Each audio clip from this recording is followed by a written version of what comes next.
So ayan po mga kabayan yung complete details dito sa SLEX TR4 na may pundo itong 58.42 billion pesos at may haba itong 66.74 kilometers from Barangay sa MCM Calamba City, Laguna. Yan na po yung Santo Tomas Interchange at ito ay magtatapos sa Barangay Mayaw, Lucena City mga kabayan. Ayan na po. So dito po tayo ngayon mag-update dito po sa Barangay San Pedro, Santo Tomas City, Batangas. Ayan baba natin. Yan sa portion na yan. So bandang kanan, yan na po yung San Pablo na yan dyan. Mismong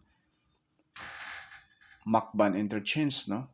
So pakaliwa tayo. Ayan na po yung mga barangay. Barangay San Miguel, Barangay San Roque, San Antonio, Santiago. Ayan, madaanan na po natin yung geothermal. So itong baba natin, ayan na po yun. Kitang-kita na po dito sa mapa natin. Yan na po yung mismong Santo Tomas Interchange. Pero sakop po yan mga kabayan. Clarify lang po. Sakop, ayan po yung may araw natin ay may malaking ganap dyan. At masasilayan ninyo, panoorin natin yung full video, no?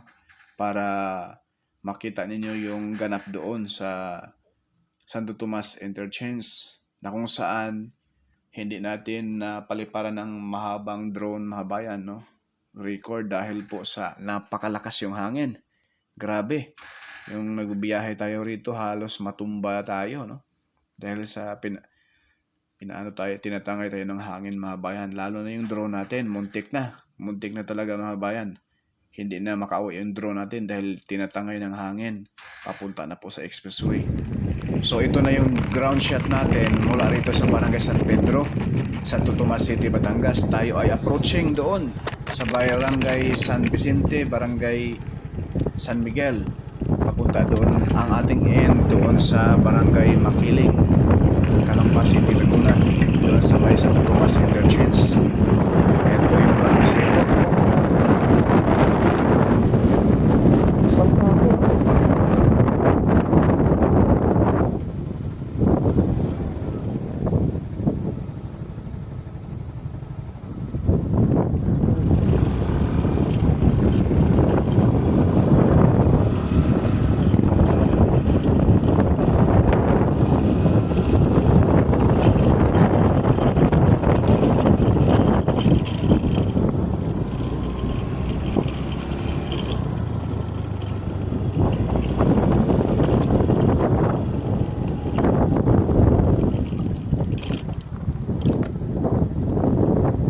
Tapos na. Ganun. Tapos na rito.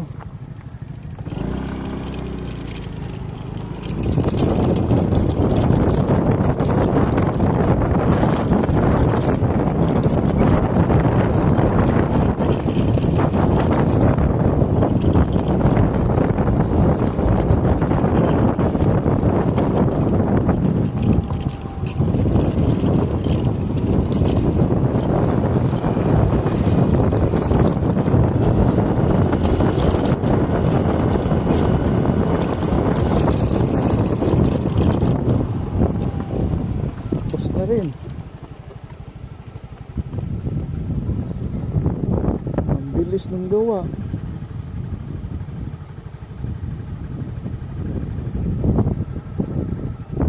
Tapos na.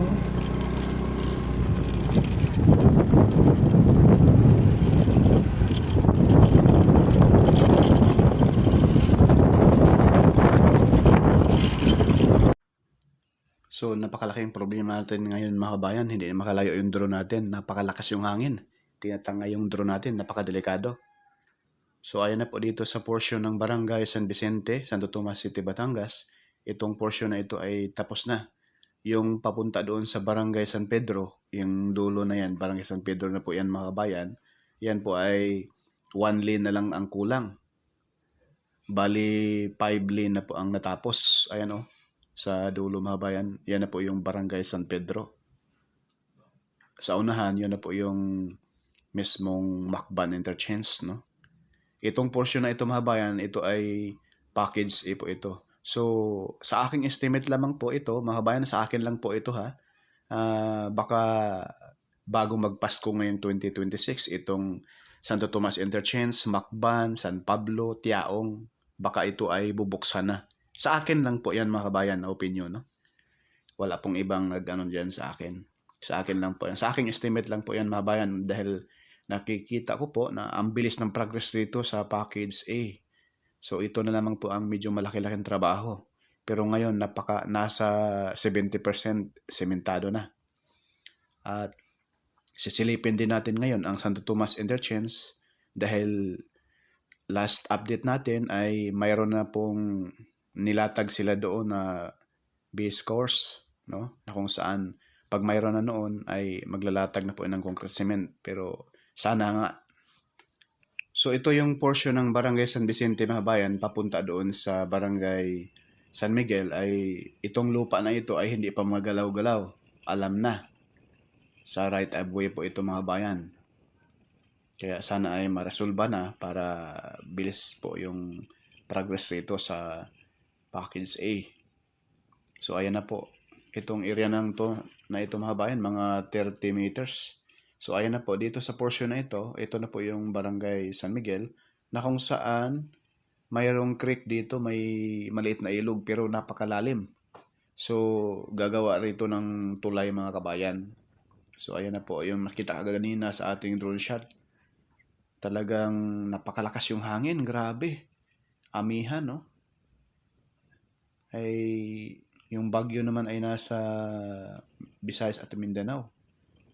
Dito ang singaw rito ay napakalakas yung hangin. So ayan na po mga bayan, naka-prepare na po dyan sa paghuhukay dito sa gagawing tulay rito sa boundary ng Barangay San Vicente at Barangay San Miguel. At dito sa portion na ito mga bayan, alam naman ninyo, no, na ayan po yung mga subdivision dyan ay talagang, pero yung subdivision dyan mga bayan ay wala pong interchange dito. Medyo malayo. Ang interchange dito ay malapit yung Macban. So dito sa pag-angat natin mga bayan, itong portion na ito, ayan, naka-align na po ito rito mga bayan.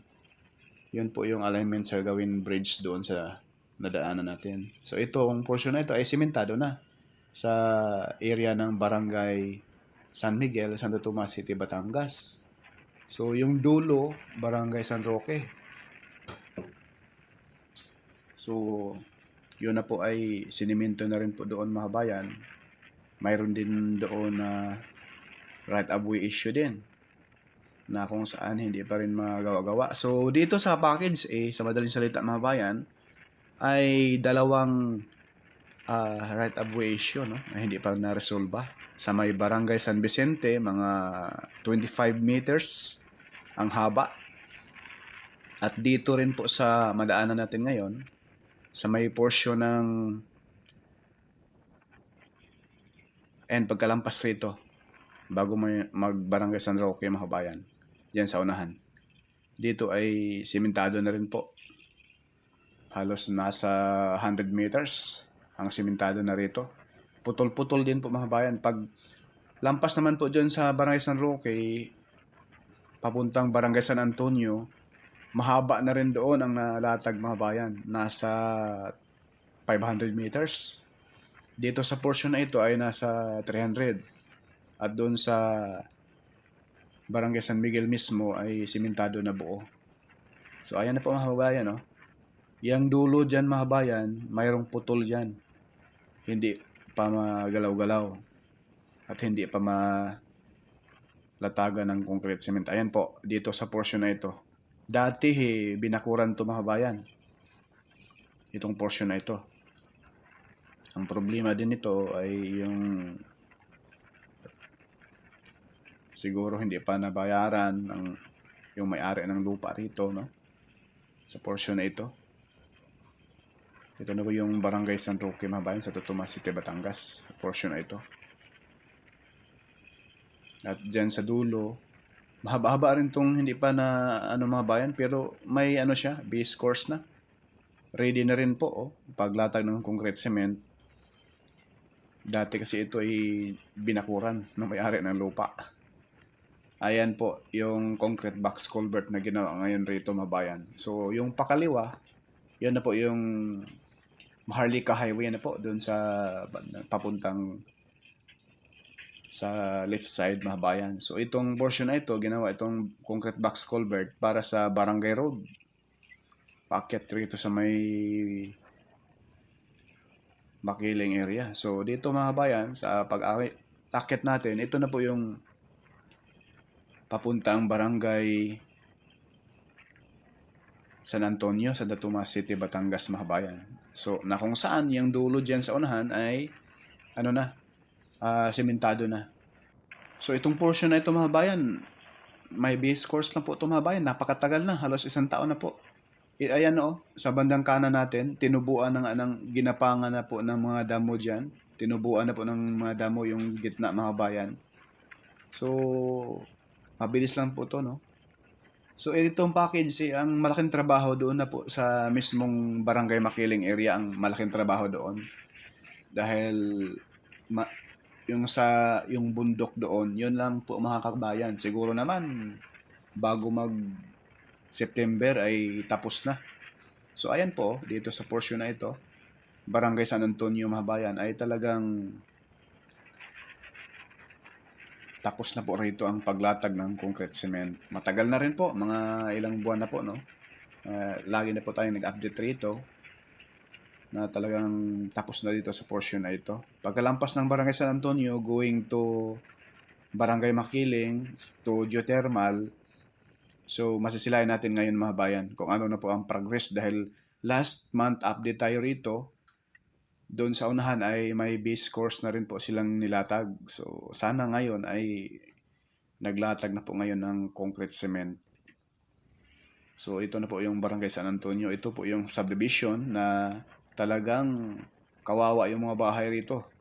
Napakaraming unit ang was out. Pero siguro naman ay nabayaran naman ng management, no? So dito sa portion na ito, medyo gagawa rin siguro sila rito mga bayan ng concrete box culvert kasi subdivision nga. Diyan sa unahan, mayroon ng concrete box culvert. Hindi natin alam kung ano ang reason dito sa area na ito, bakit hindi pa nila nilatagan ng concrete cement. Ayan o, concrete box culvert mga bayan. Dito sa loob ng subdivision. So dito po, full blast na rin po sila rito paggawa ng daluyan ng tubig galing sa Makiling. Ayan o.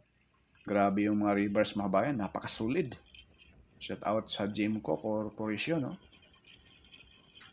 Napakasolid din po gumawa. Ang Jimco din po mga bayan, kinuha din pala silang subcontractor doon sa Marikina Flood Control Project na kung saan mayroon tayo na kita roon na may mga kababayan tayo na nakasuot na Jimco.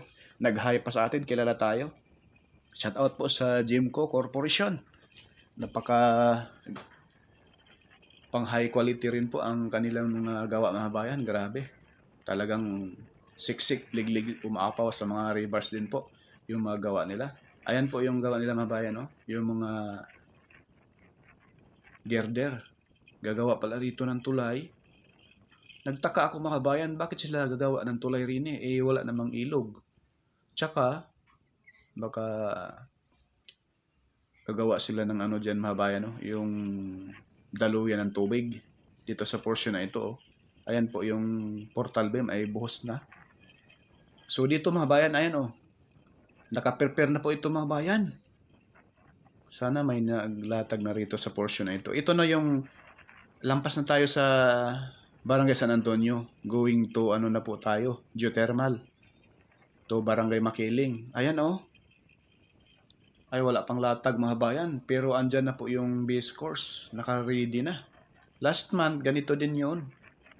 Ayan, pinipiso na po mga bayan. So ibig sabihin, sigurado to mga bayan, next update natin, itong portion ito, na ito ay lalatagan ito ng concrete cement. Ayan, grabe ang kinis na po. Ayan oh. Napaka-overlooking dito mga bayan. Kitang-kita yung buong syudad ng Santo Tomas City, Batangas. Sana all. Yung bundok na yan na tumbok nitong expressway ay lihis ang expressway. Pakanan tayo. Papasok doon sa geothermal. So ayan o. nakaprepare na po mga kabayan. Dahil itong area na ito mga kabayan, napakatagal, almost 2 years na po ito na nakatambak yung lupa rito. Siguro naman ngayon ay napakatigas na to at napakasolid na. Ito na yung time na lalatagan na po ng concrete cement. Ganyan pala yung ginagawa para pang long term solution, no? Yung ganitong style mga bayan. Ipupurma muna nila yung expressway, tatambakan, nakaporma na siya. Para yung soil ay didikdik, ulan init, talagang titiba yung lupa. So ito, ang portion na ito mga bayan, naka-ready na to sa paglatag ng concrete cement. Nasa 600 meters ito. Napakahaba. Ayan, no? Yan yung bundok, pakanan tayo dyan. Yang sa bundok na yun mga bayan, pakanan, yan po yung medyo mabilis lang po yan. Kung gagamitan nila ng mga heavy equipment, mga 3 backhoe, tsaka bulldozer na 2, piloder, bilis lang yan. Wala pang 1 buwan ay formado na yan hanggang doon sa bundok na lagi nating ina-update sa may pababa na po doon sa Barangay Makiling. So ayan po mga bayan, itong portion na ito may napison na po itong base course. Naka-ready na po itong mga bayan, napakahaba. Mula doon sa Barangay San Antonio, papunta na po rito sa may paanan ng geothermal. So hanggang dito mga bayan, ayan may mga sasakyan na yan. Ayan dito. Hanggang dito yan ang latag ng concrete cement. So abangan ninyo yung ating next update rito mga bayan. Sana ay maganda na ang panahon. Maganda naman ang panahon ngayon. Kaso nga lang mga bayan, yung mismong hangin, grabe. Napakalakas yung hangin. So itong area na to mga bayan, mabilis lang naman to bakbakan. Backhoe lang ito, tsaka yung mga piloder, no?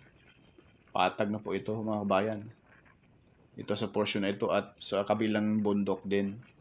So yan na lang po yung medyo challenge na trabaho sa contractor dito. Shout out sa Jimco Corporation. More project to come, no? Sa company niyo. At isa din po sila sa subcontractor sa Marikina Flood Control. Baka gusto nyong manood mga bayan sa ating mga update roon sa Marikina Flood Control na Japanese contractor ang gumagawa. At kumuha rin po sila ng subcontractor, mga Pilipino. Isa na rin po yung Jimco at yung marami pang subcontractor doon o Jimco lang kinuha. So ito mga bayan, konting tambak na lang rin yan sa portion na ito. Ayan, formado na rin, nakaano na rin siya. Konting tambak na lang dyan sa concrete box culvert sa baba. Yung right side natin, yan na po yung geothermal. Yung pakanan. So yung bundok na yan na tumbok dyan, yan po ngayon ang binabakbak. Tinatanggal na yung mga lupa roon sa taas. At tinatambak dito sa portion na to kung saan ang medyo mababa.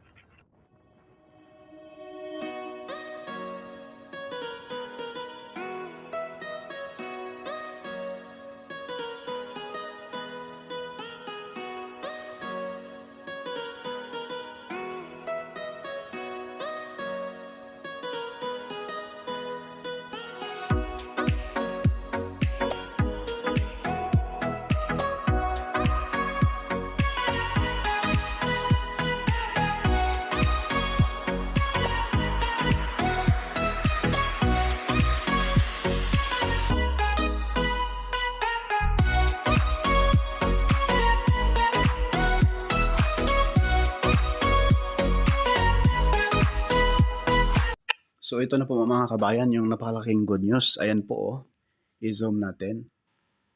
Ito na yung Santo Tomas Interchange. Ayan na po mga kabayan, may latag na nga. Ayan 2 lina. Hindi lang natin mapalayo yung drone natin, tinatangay ng hangin. Ang lakas ng hangin, grabe.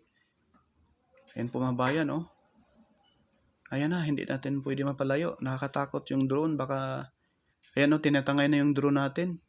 Papunta doon sa expressway Pasensya na kayo, medyo pangit yung kuha ng drone natin ngayon.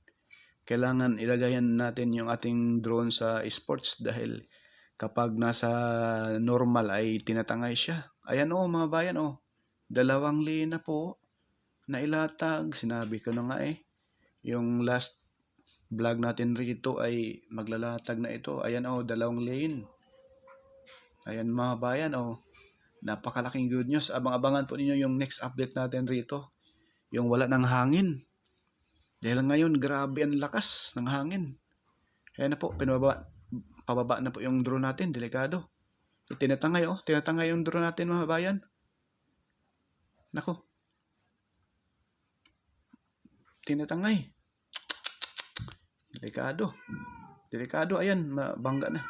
So yan lang po muna mga bayan yung ating update rito sa package SLEX TR4. Purka Studio, hindi sikat, pero nag-aabot ng balitang tapat. Like and share at follow at subscribe.